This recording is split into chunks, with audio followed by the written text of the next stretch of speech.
Salam sejahtera Malaysia, denyut nadi suara rakyat bergema di channel ini. Jangan lupa tekan butang subscribe, like dan share. Malaysia kita punya, cintai Malaysiaku, kita jaga kita.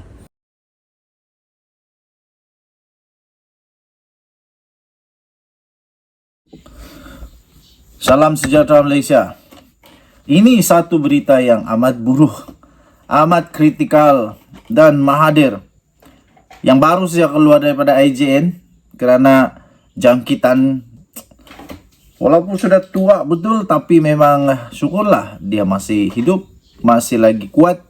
Dan ya, kita ucapkan tahniah kepada doktor-doktor yang berjaya menyelamatkan nyawa bekas Perdana Menteri Malaysia yang sudah terlalu tua ini.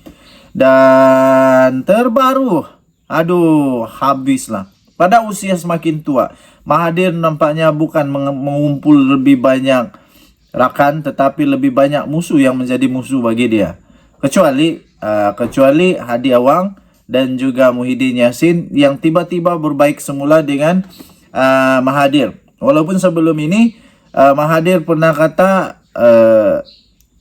Mahathir pernah kata PAS adalah parti kafir. Lepas itu Muhyiddin Yassin pernah kata PAS adalah parti ajaran sesat, tapi mereka telah berdamai dan berbaik semula. Okey, terbaru. Mahathir penganjur utama sebar kenyataan provokatif berkaitan kaum. Itu dapatan daripada CIJ 2 Ogos 2023, diterbitkan di biharian.com.my. Okey. Bekas Perdana Menteri Tun Dr. Mahathir Mohamad muncul penganjur utama dalam menyebarkan kenyataan provokatif tentang kaum. Dapatan itu berdasarkan satu analisis awal pemantauan media sosial bagi pilihan raya negeri PRN 2023 di Malaysia melalui kempen Katakan Tidak pada Ucapan Benci yang dijalankan oleh Center for Independent Journalists atau CIJ dengan kerjasama Universiti Malaysia Sabah UMS dan Universiti Sains Malaysia USM. Hasil itu diperolehi berdasarkan pemantauan sepanjang 24 sehingga 30 Julai yang lalu. Mengulas lanjut daripada dapatan itu, Pengarah Eksekutif CIJ Watslahan Naidu, macam mana mau sebut ni, minta maaf, Wasahla Naidu berkata naratif Dr. Mahathir berterusan mencabar status quo bukan Melayu di negara ini dan mendakwa Malaysia bukan negara berbilang kaum, sebaliknya mendakwa ia adalah negara Melayu. Kenyataan sedemikian, katanya, sekaligus mencetuskan komen pengguna yang bersikap kritis atau mendukung posisi Dr. Mahathir. Microaggression atau keagresifan mikro ini berniat untuk mencipta naratif yang mempertembungkan kita dengan konsep mereka dan terbina melalui stereotip dan maklumat palsu yang disebarkan pihak yang berkuasa. Hal ini berpotensi meminggirkan dan menindas kelompok lain berdasarkan hierarki kaum dan kekuasaan. Rakyat Malaysia bukan Melayu juga mula meluahkan pandangan mereka soal dikotomi bukan Melayu dan naratif yang memecah belahkan ini menggugat rasa kekitaan dan perasaan untuk menyumbang kepada negara ini, kata kenyataan itu. Kenyataan itu juga berkata seorang rakyat Malaysia berbangsa Bidayu Cina turut berkongsi bahawa dia terus menerima pelbagai komen berbaur perkauman apabila meluahkan pandangannya tentang ungkapan yang memecah belahkan ini secara dalam talian. Justeru kita yang berada dalam keadaan berbahaya sekiranya tidak segera menggesa kebertanggungjawaban dari pihak berkuasa apabila mereka terus menanam rasa benci terutama dalam kalangan anak muda di Malaysia, katanya dalam kenyataan hari ini. Selain kenyataan sedemikian, hasil pemantauan CIJ mendapati peristiwa Memali 1985 turut disifatkan sebagai serangan terhadap Dr. Mahathir dan PAS juga bersubahat dengan bekas Perdana Menteri itu. Mengikut hasil pemantauan itu, sebahagian daripada hantaran mempersoal semula kejujuran posisi PAS sebelum ini. Pemantauan dijalankan itu memproses lebih kurang 18.721 hantaran sepanjang tempoh seminggu dan dikategorikan mengikut tahap keparahan ucapan. Hasil pemantauan CIJ menemui hampir 85.08% atau 15.927 hantaran daripada hantaran media sosial berada pada tahap 1 yang mengandungi komen yang umum dan perbezaan yang tidak menyinggung dalam isu diperhatikan. Hantaran lain itu 14.7% berada di tahap 2. Bahasa dan kandungan yang menyinggung atau bersifat diskriminasi 0.13% di tahap 3. Bahasa dan kandungan yang menyahmanusiakan atau agresif dan 0.02% di tahap 4, yaitu bahasa atau kandungan yang membabitkan seruan atau ajakan kepada keganasan. Pemantauan sama menyimpulkan bahawa naratif umum bagi semua hantaran ini masih lagi berpusat pada isu bangsa, agama, gender, sasaran terhadap komuniti lesbian, gay, bisexual, transgender dan pelik atau LGBTQ+. Bagaimanapun, ia tidak sampai ke tahap keparahan ucapan benci yang tinggi. Selain itu, komen penjanaan penggunaan UGC berada di tahap 2 dan ke atas menunjukkan komen berkaitan perkauman, xenofobia, homofobia, transfobia terus dinormalisasikan dan tanpa ada sebarang mesej penolakan daripada pemimpin politik atau masyarakat. Dan jadi suara rakyat bergema di channel ini. Jangan lupa tekan butang subscribe, like dan share. Nampaknya Mahathir makin tak disukai.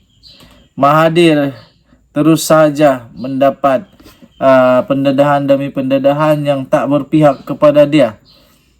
Ini tajuknya pun memang dah best pun. Mahathir penganjur utama sebar kenyataan provokatif berkaitan kaum. Aduh, Mahathir berhentikanlah buat kenyataan-kenyataan tentang yang berkaitan dengan kaum.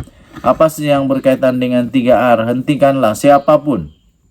Siapapun ahli politik di Malaysia, tak kiralah berapa besar pangkat, tak kiralah berapa besar apa sajalah, pangkat kah, kekuatan kah, kekayaan kah, banyaknya penyokong kah, tak kiralah apapun, tapi jangan sentuh 3R. Sudah diberi amaran oleh polis, jangan sentuh, jadi janganlah. Dan ini pun sudah diketahui oleh seluruh rakyat Malaysia bahawa tidak boleh sentuh 3R. Rakyat biasa tidak akan sentuh 3R dengan mudah. Tapi ahli politik seolah-olah mereka rasa mereka ini kebal. Tapi nampaknya Sanusi membuktikan bahawa ahli politik tak kebal pun. Kalau kau sentuh 3R, kau tetap kena. Jadi kalau Mahathir tetap mau menyentuh pasal 3R, tunggu saja sampai masa ada juga habuan yang pasti akan dijalankan, diambil tindakan. Dengan nadi suara rakyat bergema di channel ini, kita doakan Mahathir terus sihatlah. Kita jumpa lagi, bye bye. Salam sejahtera Malaysia. Tak habis-habis ada orang yang tak pakai cukup akal bila bercakap, bila buat kenyataan. Seolah-olah dunia ini mereka yang punya. Seolah-olah mereka lupa bahawa fitnah itu dosa, boleh masuk neraka. Okey.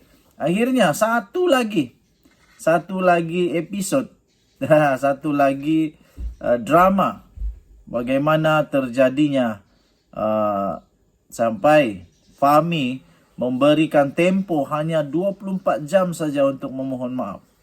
Menteri Komunikasi dan Digital Fahmi Fadzil memberikan tempoh 24 jam saja kepada 2 orang individu yang telah melontarkan fitnah kepadanya. Kononnya beliau menyampaikan ceramah politik di sebuah masjid di Rawang baru-baru ini supaya memohon maaf secara terbuka dan menarik balik tuduhan atau berdepan dengan tindakan saman.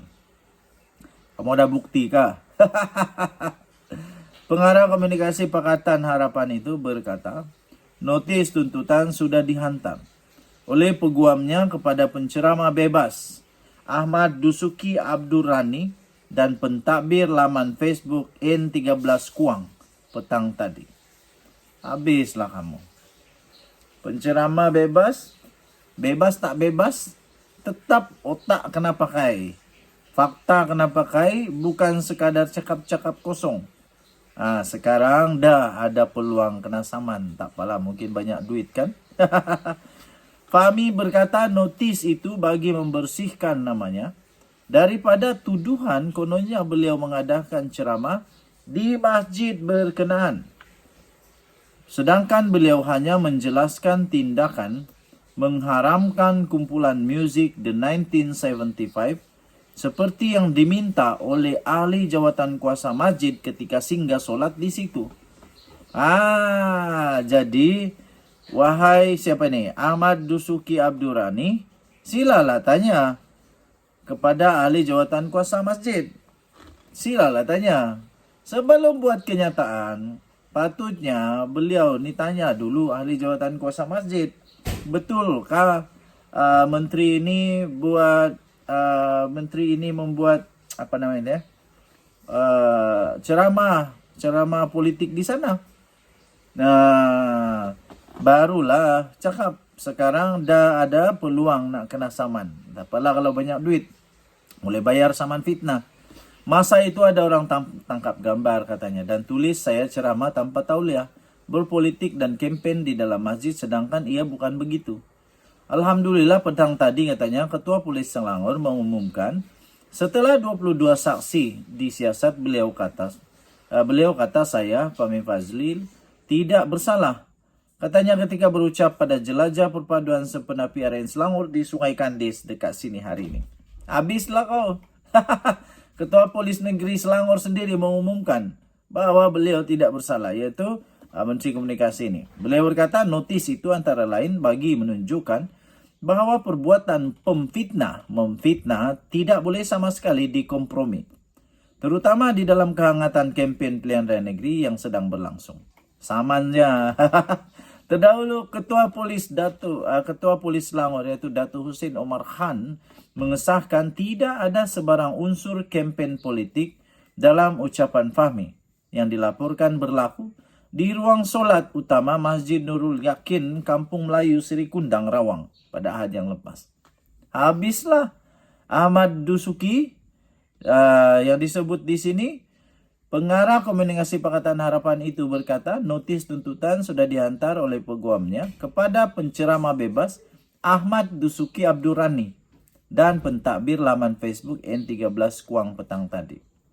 Dua-duanya bakal menerima habuan. Sebab itu pakai otak, pakai akai sebelum bertindak. Dan jumpa lagi, bye-bye.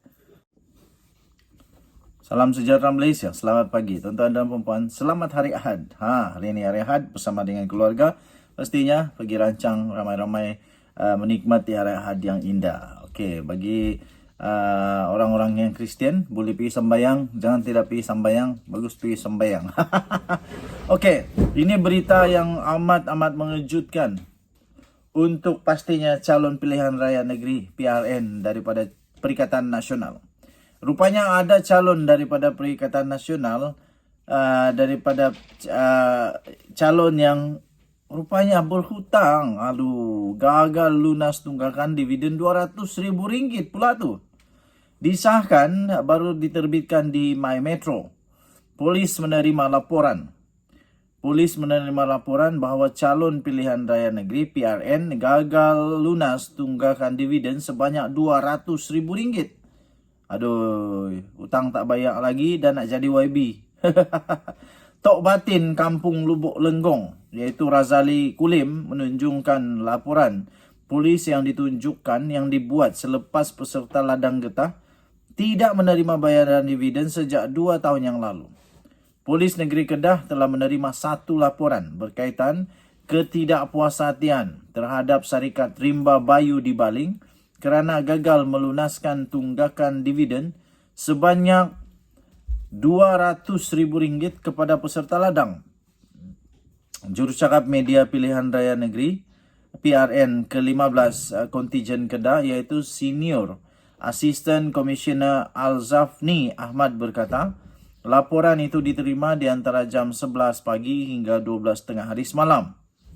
Beliau berkata, laporan yang dibuat oleh Tok Batin daripada kampung orang asli Lubuk Lenggong di Baling yang mewakili peserta ladang getah diuruskan syarikat terbabit kerana tidak berpuas hati selepas gagal melunaskan tunggakan bayaran dividen berkenaan. Syarikat Rimba Bayu Enterprise itu kemudiannya bila disiasat dimiliki dan diuruskan oleh Muhammad Taufik Yaakob, iaitu calon bagi Perikatan Nasional bagi Dewan Undangan Negeri Dun Bayu. Tak tahu apa sudah kejadian dia. Harap-harap sudah diselesaikan. Kalau tidak, ini memalukan lah. Nak jadi calon tapi ada hutang. Macam mana orang percaya? Inilah calon daripada Perikatan Nasional. Syarikat Rimba Bayu Enterprise dimiliki dan diurus oleh Muhammad Taufik Yaakob, iaitu calon Perikatan Nasional bagi Dewan Undangan Dun Bayu. Adakah orang-orang di Dun Bayu masih percaya kepada dia dengan kelalaian dia ni, dengan ketidakcekapan dia ni, dengan ketidakmampuan menepati janji ni? Adakah orang-orang rakyat di Dewan Undangan Dun Bayu akan memberikan dia undi? Kita nantikan. Nanti kita akan lihat apa keputusannya. Apa keputusan, adakah orang di sana masih lagi setia untuk memberikan dia undi.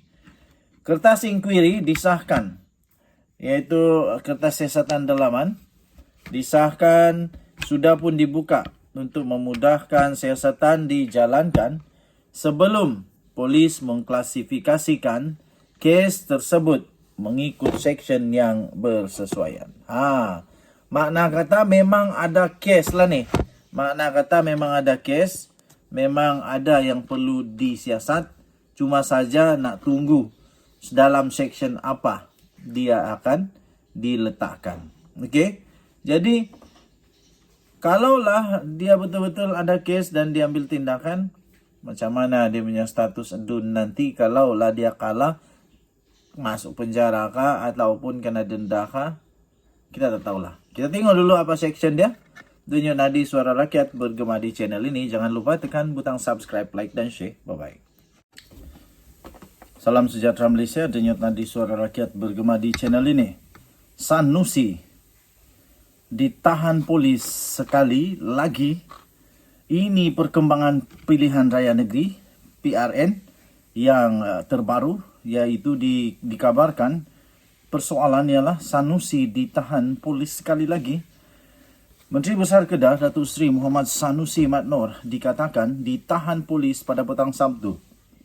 Menerusi rakaman video sebuah program di Padang Serai, seorang individu lelaki yang dipercayai iaitu ahli PAS memaklumkan Sanusi tidak dapat menghadirkan diri atas faktor keselamatan. Keselamatan apa pula tu? Panglima Perang kita katanya itu Sanusi tak dapat hadir petang ini kerana isu keselamatan. Beliau sebenarnya telah datang lokasi program separuh jalan. Tetapi disebabkan isu serius, maka beliau tidak dapat hadir bersama kita. Namun beliau janji untuk hadir pada waktu yang lain katanya. Tambahnya lagi, insyaAllah walaupun Panglima Perang kita tidak dapat hadir, kita tetap menyokong PN. Bila dia iaitu Sanusi Umum Tarik yang baru hadir semula, semua akan datang beramai-ramai. Memetik ucapannya menerusi video berkenaan. Sementara itu, sumber Astro Awani pula memaklumkan penahanan terhadap Sanusi itu dibuat oleh polis dari Bukit Aman. Astro Awani bagaimanapun sedang menantikan perkembangan selanjutnya bagi mengesahkan tangkapan berkenaan. Menteri Besar Kedah itu juga baru-baru ini dilihat telah menerima pelbagai bentuk serangan ketika kempen pilihan raya negeri PRN. Dalam masa yang sama, pengarah pilihan raya PN itu juga tampil membuat beberapa bentuk pendedahan terhadap pihak lawan. Tuan-tuan dan puan-puan, sebelum ini Astro Awani melaporkan polis menahan Sanusi untuk menghadapi pertuduhan di mahkamah mengikut Akta Hasutan.